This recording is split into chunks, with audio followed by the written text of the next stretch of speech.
परमात्मने नमः। अथ द्वादशोऽध्यायः भक्तियोगः।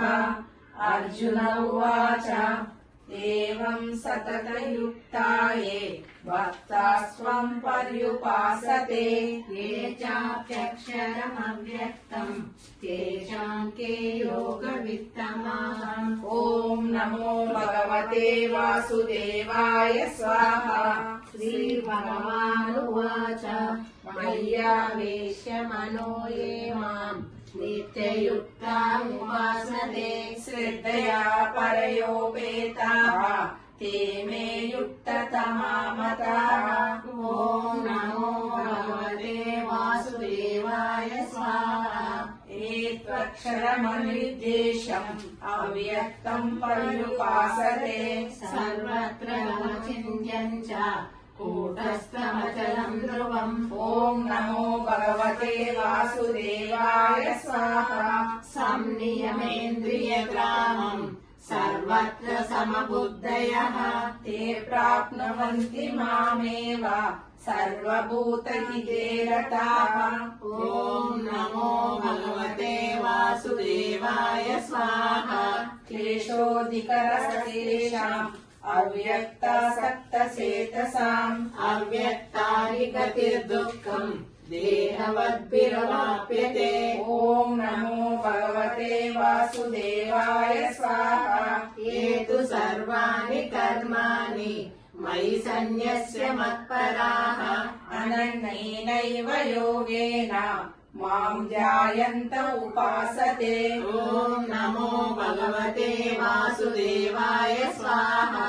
तेषामहम् समुद्धर्ता मृत्युसंसारसागरात् भवामि न चिरात् पार्थ मय्यावेशितचेतसाम्। ॐ नमो भगवते वासुदेवाय स्वाहा। मय्येव मनः दत्स्व मयि बुद्धिम् निवेशय। निवसिष्यसि मय्येव अत ऊर्ध्वम् न संशयः।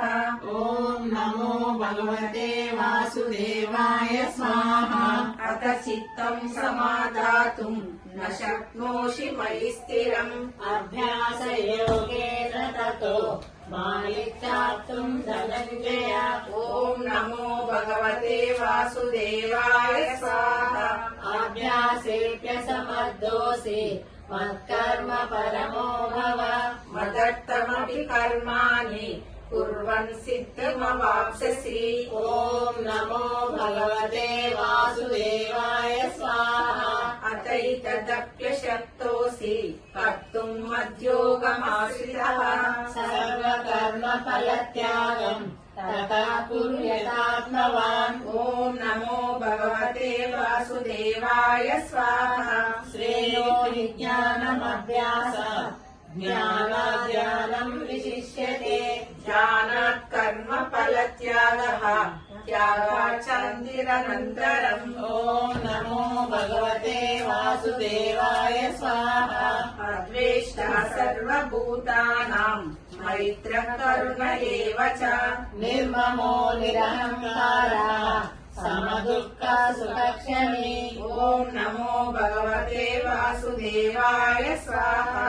सन्तुष्ट सततं योगी यतात्मा दृढनिश्चयः। मय्यर्पितमनो बुद्धिः यो मद्भक्तः स मे प्रियः। ॐ नमो भगवते वासुदेवाय स्वाहा। यस्मान्नो द्विजते लोको लोकान्नो द्विजते शयः। हर्षामर्षभयोद्वेगैः मुक्तो यस्य मे प्रियः। ॐ नमो भगवते वासुदेवाय स्वाहा। अनपेक्षास्तु निर्दर्शः उदासीनो गतव्यतः। सर्वारम्भपरित्यागी यो मद्भक्तः स मे प्रियः। ॐ नमो भगवते वासुदेवाय स्वाहा। यो न वृष्यति न द्वेषि